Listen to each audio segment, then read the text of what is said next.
Hi! I guess we all can agree that all cutting elements have one very frustrating characteristic. As blades and razors are used over time, they get dull. And recently, I've found this interesting type of sharpener, which I believe can help you keep your tools nice, sharp, and proper. What's interesting about this particular model is that you can move the grindstone back and forth. Also, it's a good example of how you can use a typewriter carriage. There are also plate holders and pipe scraps involved.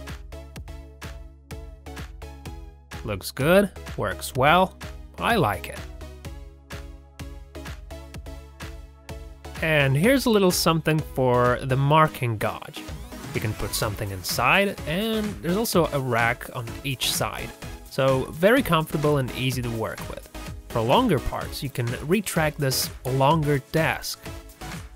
It's got telescopic legs, so that's very convenient.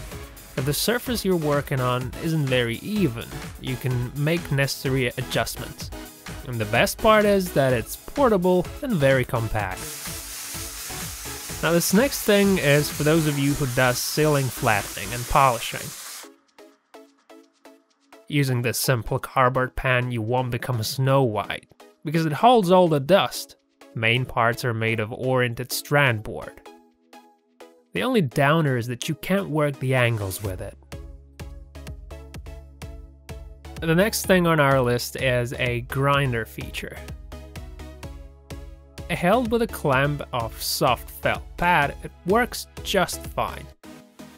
With the spring clamps on the sides, it allows for a very firm grip. Now, who could have thought that you can double the speed of your workflow with a paint roller so easily? With this paint roller, you'll be able to work 2 times faster.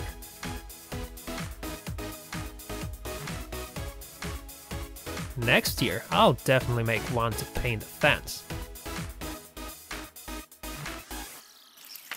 And so lastly, here's one rather unconventional adjustment. If you have a pickup truck and you carry around sand or pebble or what have you, you might want to consider installing one of those. If you guys are interested in any of these, check out the links below for full videos. Thanks for watching and stay tuned for more DIY ideas.